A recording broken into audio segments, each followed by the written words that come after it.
അങ്ങനെ ഒരു നീണ്ട യാത്രയ്ക്ക് ശേഷം ഞാൻ നമ്മുടെ അമ്മൂരിലെ വീട്ടിലെത്തി. നിങ്ങളിപ്പോൾ കണ്ടുകൊണ്ടിരിക്കുന്നത് അവിടുത്തെ ബ്രേക്ക്ഫാസ്റ്റ് സീനാണ് കേട്ടോ. ഇവിടെ എത്തിക്കഴിഞ്ഞാൽ ഞാൻ ഭയങ്കര ഹാപ്പിയാണ്. സുജീനെയും ഫിബിനെയും കൂടുതൽ ഇന്ത്യയിലൊക്കെ കണ്ടപ്പോൾ എനിക്കൊന്നും പറയാനില്ല, ഇത് അത്ര ഹാപ്പിയായി കേട്ടോ.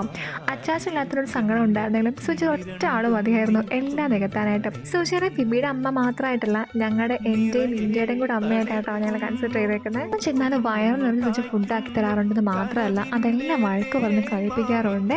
സുജിയുടെ കറിക്ക് ഉഗ്രൻ ടേസ്റ്റാണ്. അവിടെ പോയാൽ ഞാൻ 2-3 കിലോയെങ്കിലും കൂടിയിട്ടേ വരാറുള്ളൂ കേട്ടോ. വിൻ്റെക്ക് ഇടയ്ക്കിടയ്ക്ക് പോകാൻ പറ്റുമല്ലോ, എനിക്ക് പറ്റാറില്ല. പിന്നെ ഫുഡൊക്കെ കഴിച്ചതിന് ശേഷം നേരെ ഞങ്ങൾ ഫിലിം കാണാൻ കയറി. ഇവർ രണ്ടുപേരും എനിക്ക് ഒരിക്കലും മറക്കാൻ പറ്റില്ല കേട്ടോ. കാരണം 4 കൊല്ലം നീണ്ടു നിന്ന് എൻ്റെ നഴ്സിംഗ് ജീവിതത്തിൽ, ജയിൽ ജീവിതം എന്ന് വേണം ഞാൻ പറയാനായിട്ട്. ഇവർ രണ്ടുപേരും മാത്രമായിരുന്നു കേട്ടോ എൻ്റെ ഏക ആശ്വാസം. അതുകൊണ്ട് തന്നെ ഈ ബന്ധം നിലനിർത്താൻ ഞാൻ മാക്സിമം നോക്കാറുണ്ട് കേട്ടോ. സോ അത്രയേ ഉള്ളൂ. ആദ്യമായിട്ടാണ് ചാനൽ കാണുന്നത്, സബ്സ്ക്രൈബ് ചെയ്യാൻ മറക്കണ്ട കേട്ടോ. So by.